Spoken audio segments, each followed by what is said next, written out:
Hello and welcome. You're watching me, Sanket Upadhyay, on TheFederal. The show is called AI with Sanket. This is the AI of news because news in India today requires not artificial but analytical intelligence. We are running a week-long campaign of stories on the UGC regulations.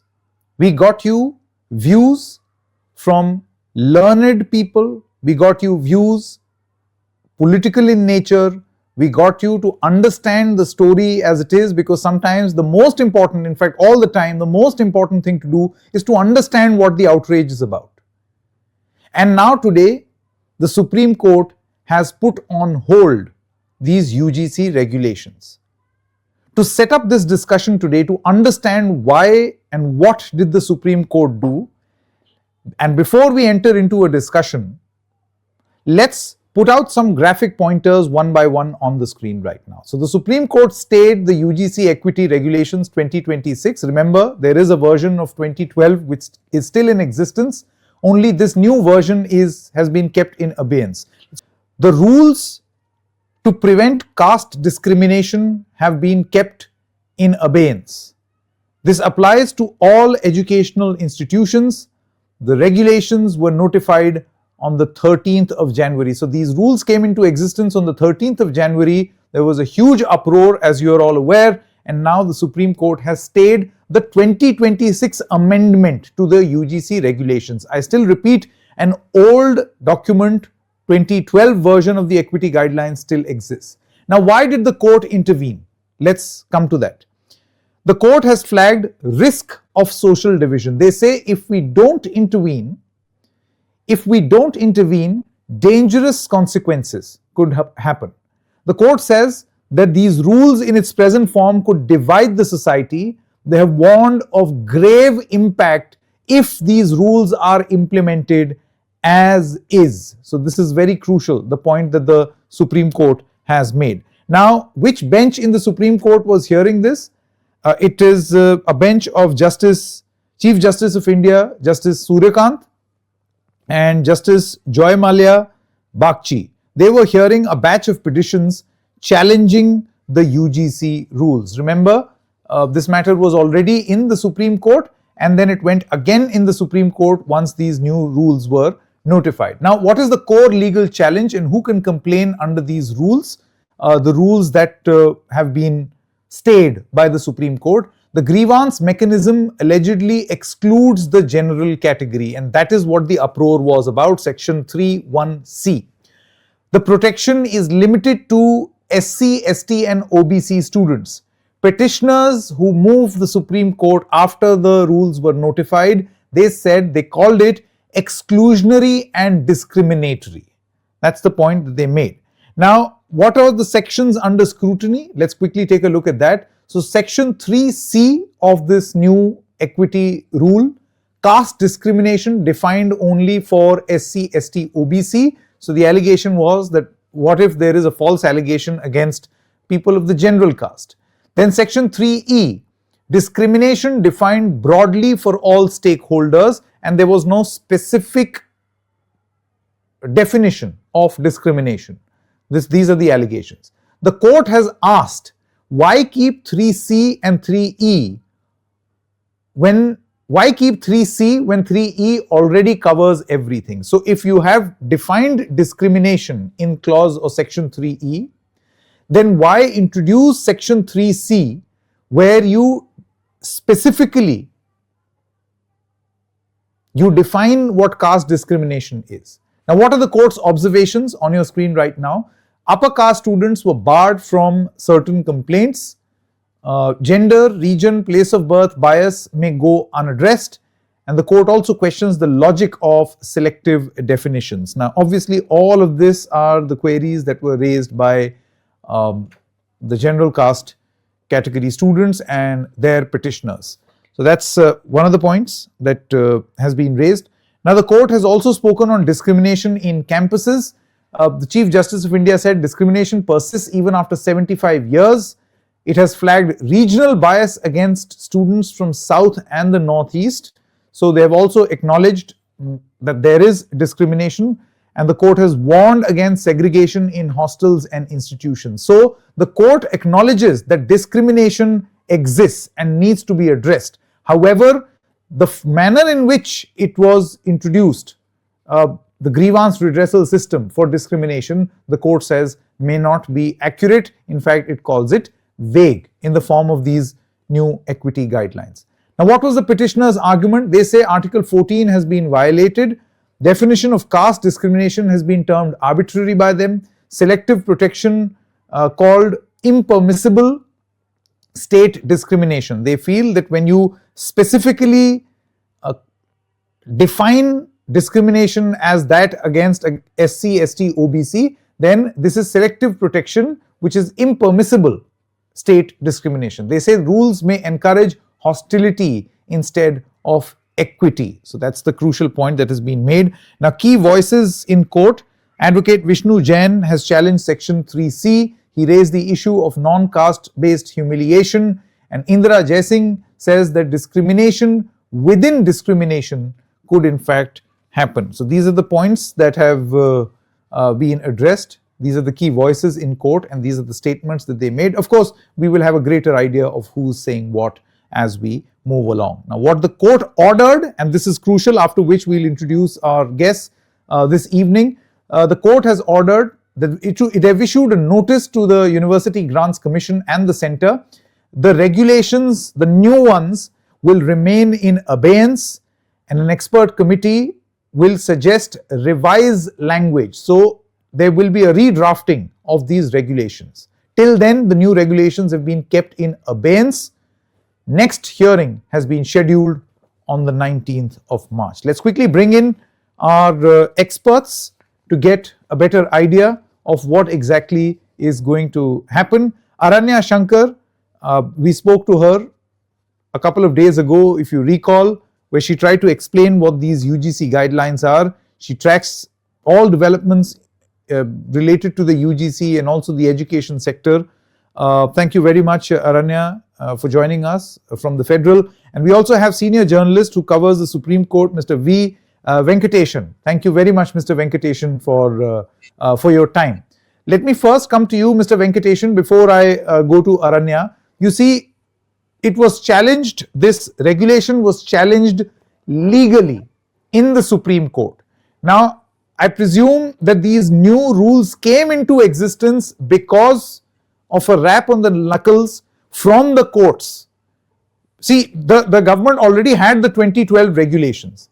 The new ones came in only once the Supreme Court or the court questioned that you need to protect the SC, ST, OBC even more. Thus these regulations came, and now the Supreme Court has said that these regulations are vague. Can you explain the chronology or the sequence of events? Yeah, see, basically, if you understand the context, the mothers of the two individuals, Vemula and the other woman who had committed suicide, they had approached the Supreme Court under Article 32 for guidelines, and because the 2012 guidelines were not sufficient to address the issue, so that is why they approached the court. So the court had directed the UGC and the government to formulate suitable guidelines. So we have to understand this because there is an absence of a legislation, anti-discrimination legislation in the country. So many experts have said we need a comprehensive anti-discrimination legislation. In the absence of that, these regulations have come into force. Now, what do these regulations say? And the petitioners have taken objections to Regulation 3C and 3C, which is caste-based discrimination. So I have the text of the regulation before me. It says caste-based discrimination means discrimination only on the basis of caste or tribe against the members of the scheduled caste, scheduled tribes, and other backward classes. So the criticism of this regulation is that it excludes the general category students. But it's not so. If you look at the entire text of the regulations, Regulation 3E covers the rest of the people, the non-SC, ST, non-OBC people. So the Regulation 3E says discrimination means any unfair, differential, or biased treatment or any such act against any stakeholder, whether explicit or implicit, on the grounds only of religion, race, caste, gender, place of birth, disability, or any of them. Okay, so which means the general category students are covered by the regulation 3E. So why we have a separate regulation for SC, ST, OBCs? Because of the historical discrimination which they had suffered. It was thought that these people deserve a specific kind of regulation apart from the gender one. So it's the grievance of the general category students that they are excluded by the definition of 3C. It's not really persuasive, because if you look at the constitution as such, we have separate provisions. Article 15, for example, provides for this kind of protection. And then you have come to the other one, regulation 4.1, which mandates that any higher educational institution shall have a duty to eradicate discrimination, irrespective of whether a person is scheduled caste or general. So therefore, I don't really understand the grievance of the petitioners, why they are aggrieved with this. So that apart, what the court has done today, because is to keep the regulations in abeyance as a precaution, because you know that the regulations are being devised by the UGC as a form of delegated legislation. So any suspect delegated legislation which is not in conformity or seen to be not to be in conformity with the law, the parent law, they are generally kept in abeyance as an interim measure. So therefore, we can hope that the court will see the picture in totality, and if they think that some of the provisions are vague and if they are suitably modified, it will pass muster during the next hearing of the case. Yes, and the next hearing is in March, 19th of March to be precise. In fact, Mr. Venkatesan, as I come back to you and also Aranya, let's quickly look at what the Supreme Court has said, because a lot has been said in the order and a lot has been spoken about in their observation. You made a point on what the whole halabaloo was about, but Supreme Court has given or attempted to give an explanation why it has kept this new regulation in abeyance. So there is a Supreme Court warning, if we don't intervene, it will lead to a dangerous impact, it will divide the society and will have grave impact. Now Mr. Venkatesan says that why would the Supreme Court need to issue a warning like this when 3.1e already covers all possibilities, all gamut of possibilities? Is it because there was a specific section naming SC, ST and OBC, which the Supreme Court in its wisdom feels will divide the society? Moving on, the Supreme Court also said, prima facie, we say that the language of the regulation is vague and experts need to look into for the language be modulated so that it is not exploited. Now looking at this, how does section 3C become relevant when section 3E is existing, when 3C is already ingrained in 3E? Why to bring in a separate provision? Now Mr. Venkatesan, I want to come to you now. I think the observation here from the Supreme Court is the need to have a separate section dedicated to any injustice on caste lines being done against the SC, ST, OBC. They feel 3E would have covered everything. Yeah, that way Constitution provides for special treatment as far as these classes are concerned, because they have historically suffered discrimination. Therefore, we have Article 17, which punishes the offense of untouchability. How do we have that? So therefore, it's not logical to say that we can't have a separate provision for protecting scheduled caste, scheduled tribes, and OBCs, because they enjoy constitutional protection under several articles in the Constitution.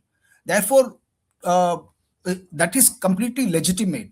So what the court probably has understood is the wording and the phraseology of the regulation, because it has often caused confusion among the constitutional scholars also.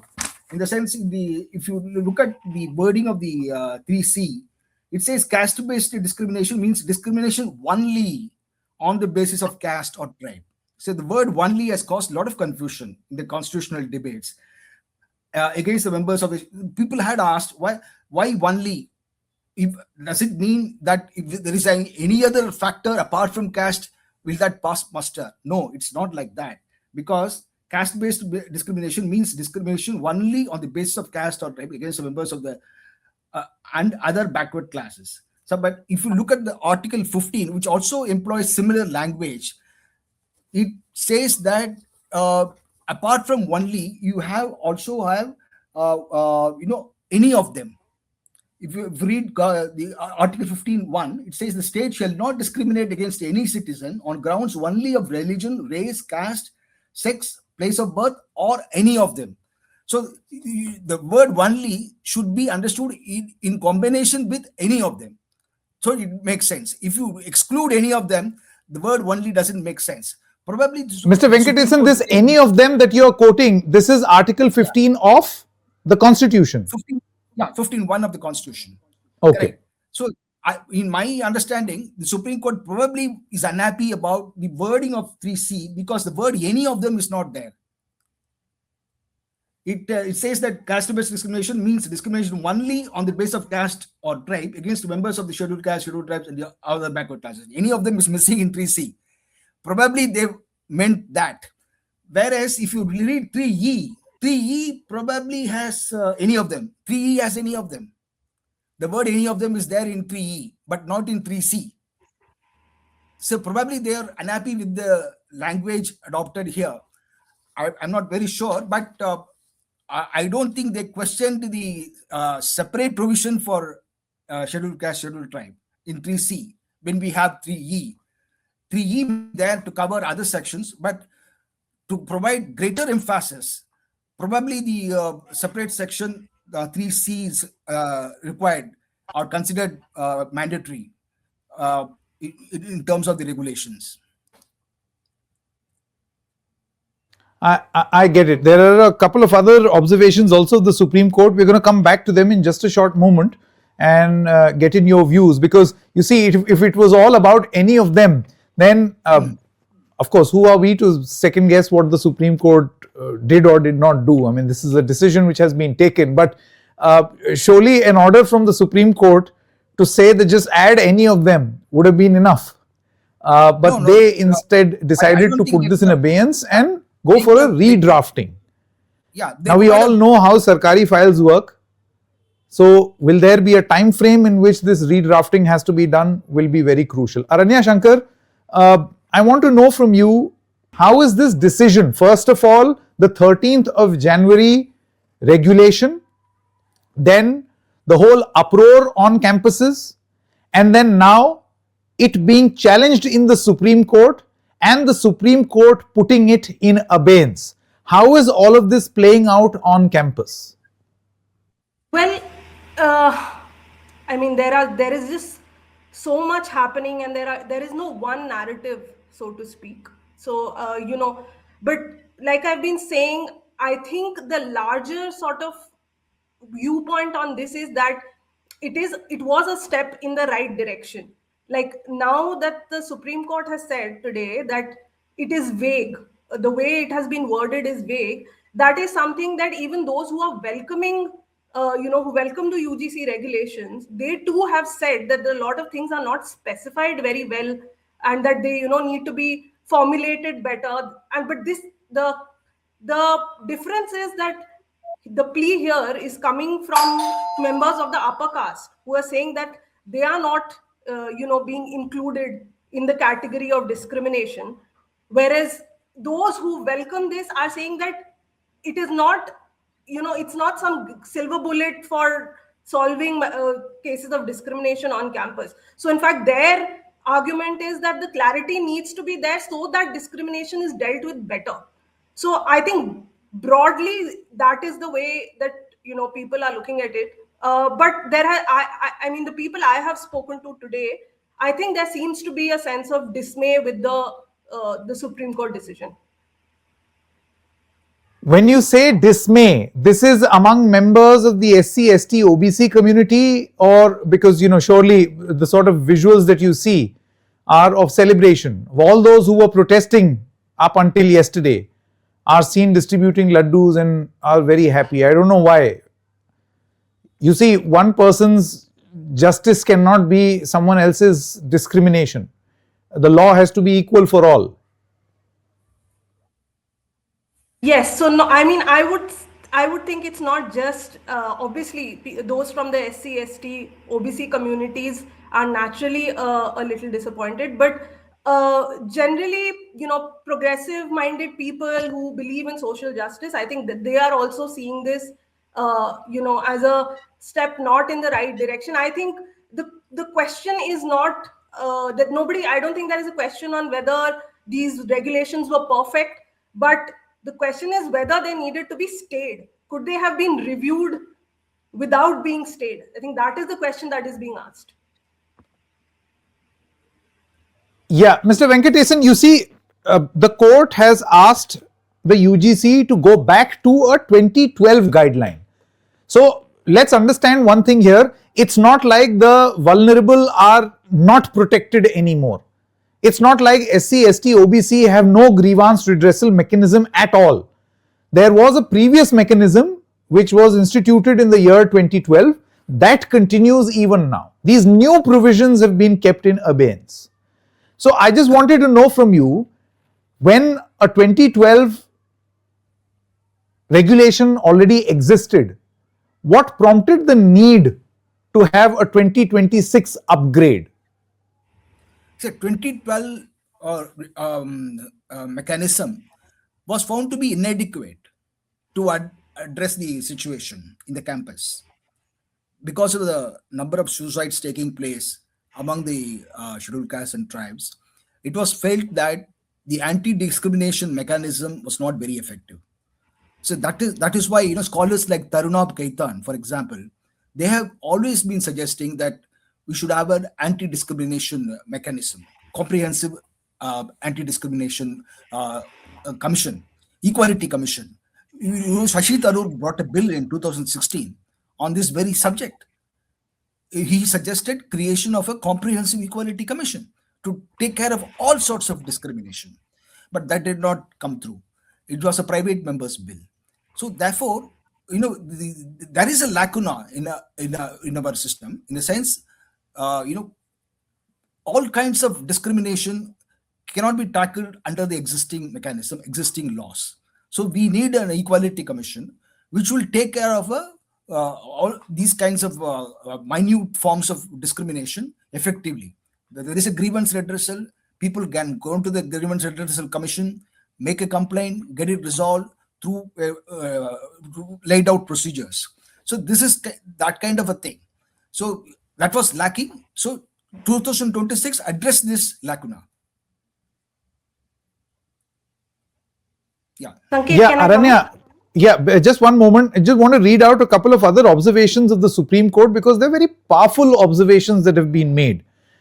The Supreme Court on discrimination today said, in a country after 75 years, all that we have achieved to become a classless society are we becoming a regressive society?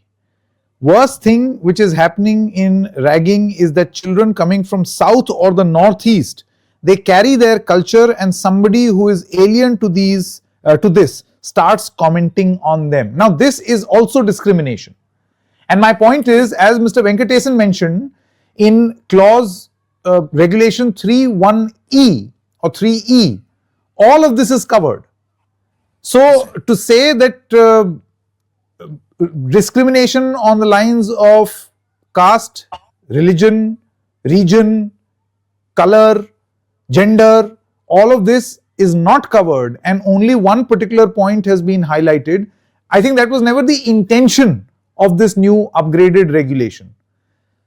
But maybe the drafting, nobody's questioning the intention, the drafting has been put to question. So the Supreme Court has also highlighted the point of other types of discrimination. The Supreme Court says on campus realities, you have spoken about separate hostels. For God's sake, there are intercaste marriages also, and we have also been in hostels where all stayed together. While this is the reality, discrimination is also the reality.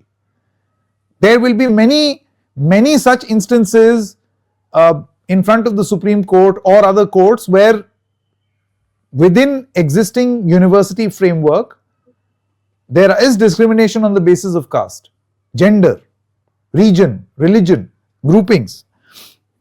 Now the Supreme Court also says about segregation, because this is the next big fear, Aranya, of segregation on the basis of the various forms of discrimination. They say Article 15(4) empowers the state to make special laws for scheduled castes and scheduled tribes. But we get your point. Why should there be regression in a progressive legislation? I hope we don't go to segregated schools like US, where blacks and whites went to different schools. This kind of situation can be exploited. Please think of a committee of some eminent persons to look into it so that the society can grow together and with no such differentiators. Aranya. Now, in this context, in this background of what the Supreme Court has said, I just want to understand from you, did the new regulation ignore all of these concerns that the Supreme Court is highlighting now? Look, there are several points here. Number one, there already exist anti-ragging committees in every educational institution, or they are supposed to at least. So when they say that there are instances of ragging that are not being covered under this, you know, somebody from the north ragging the south or the other way around, that is already covered. It's not as though everything has to be included in these equity committee rules themselves, which is not to say that they are not, but that there are already mechanisms for this themselves, which is not to say that they are not, but that there are already mechanisms for this exist. Now, one point before I answer the rest of your question, I wanted to say is that, when you said that the 2012 regulations are still in place, that the court has said that while this is put in abeyance, but the fundamental point of this plea in the Supreme Court was that the upper castes are not being included. Their discrimination against them is not being included. So where in the 2012 guidelines does it say that, where does it say that discrimination definition includes the upper castes? It doesn't. So there is a question mark as to what going back to that even means.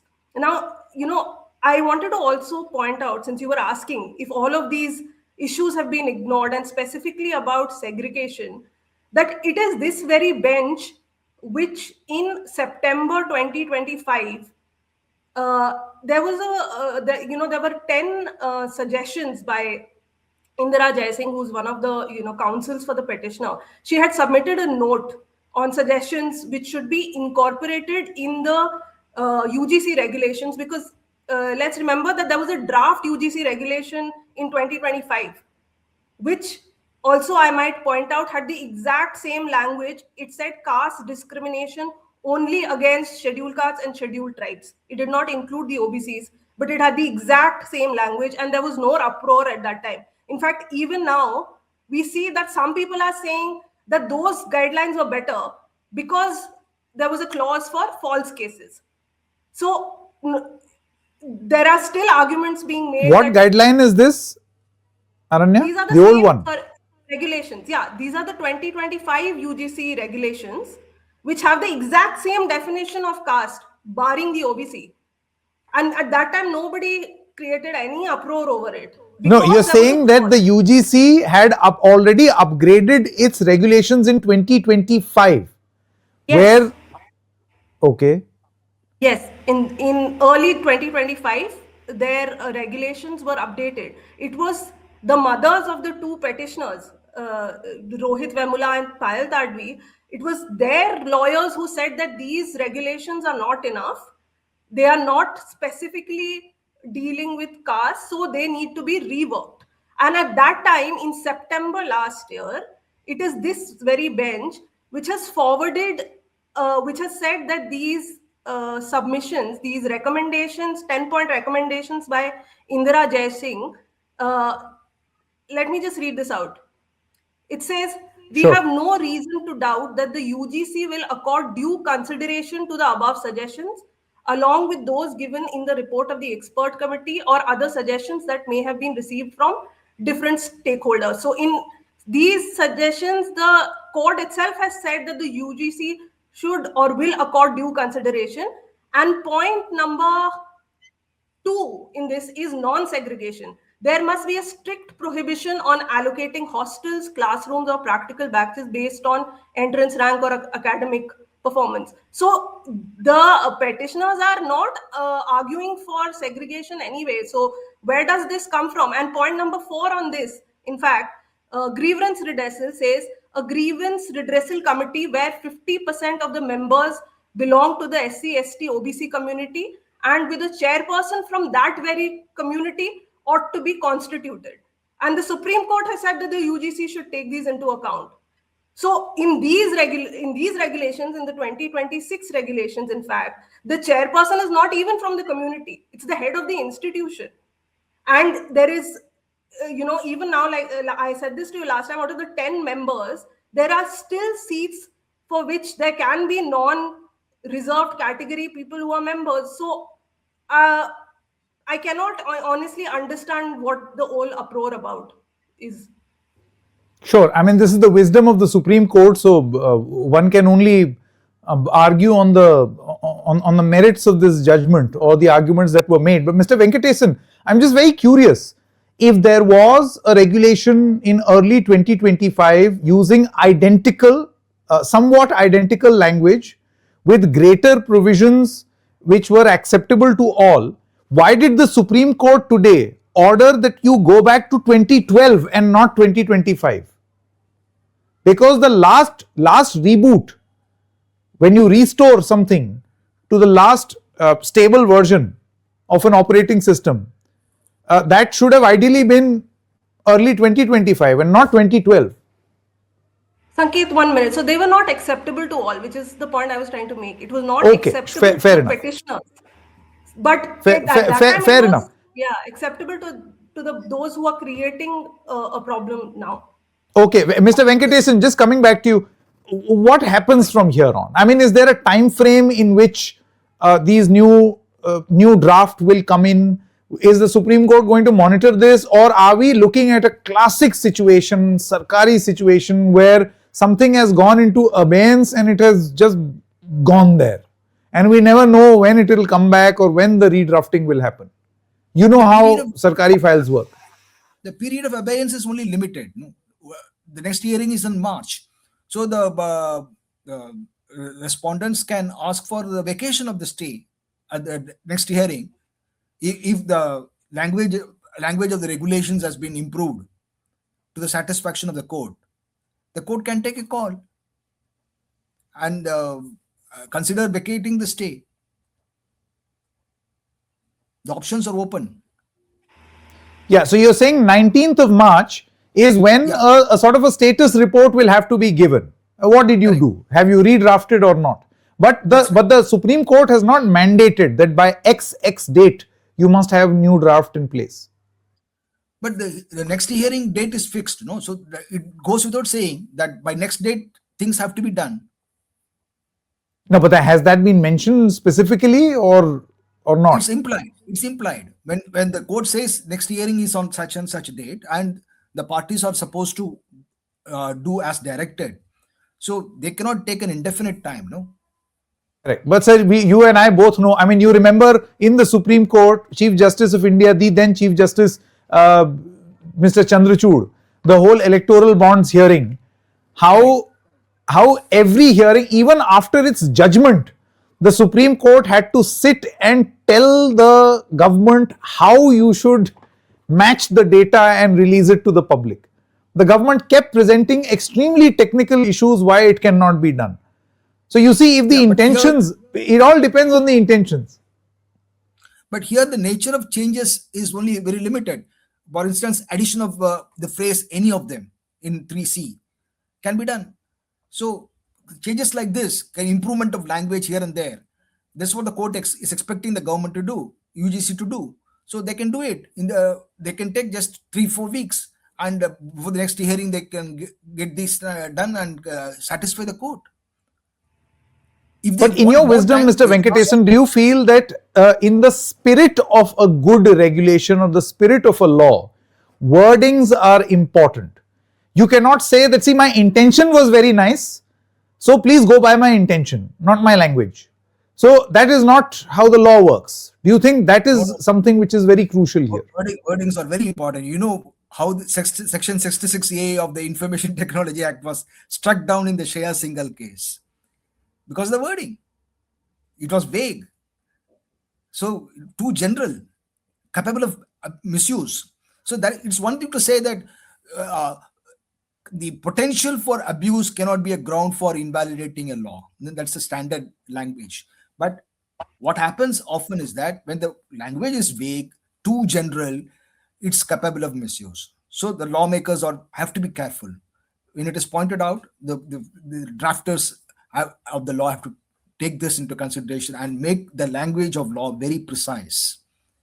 So here I'm just wondering, how can Aranya, my final question, is the government or the policy drafting committee in the government so naive that they don't know how to draft a law properly or a regulation properly?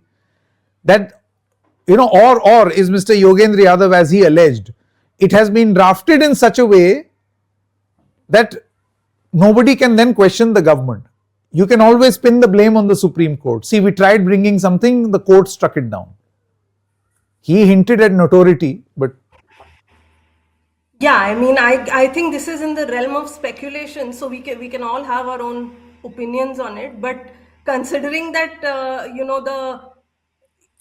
I don't think that at any point the government or anyone in the ministry or the UGC has come out very strongly and defended the regulations. I think the general tendency has been to tell people that they are misunderstanding it, we will clear it. Today, in fact, Nishikant Dubey has said, Supreme Court has done what I was saying. So, I mean, if we see all that, the general attitude and the way it has been approached from the side of the government, I don't know. I think we can all make our guesses and have our own opinions on whether it was mischievous or just lousy drafting. Lousy drafting. I'll use this whenever I get an opportunity to. I'm sure we'll have many an opportunity to call many of the drafts lousy maybe. But thank you very much, Mr. Venkatesan, as well as Aranya Shankar, for joining us. Interesting conversation, informed conversation as always. Thank you very much.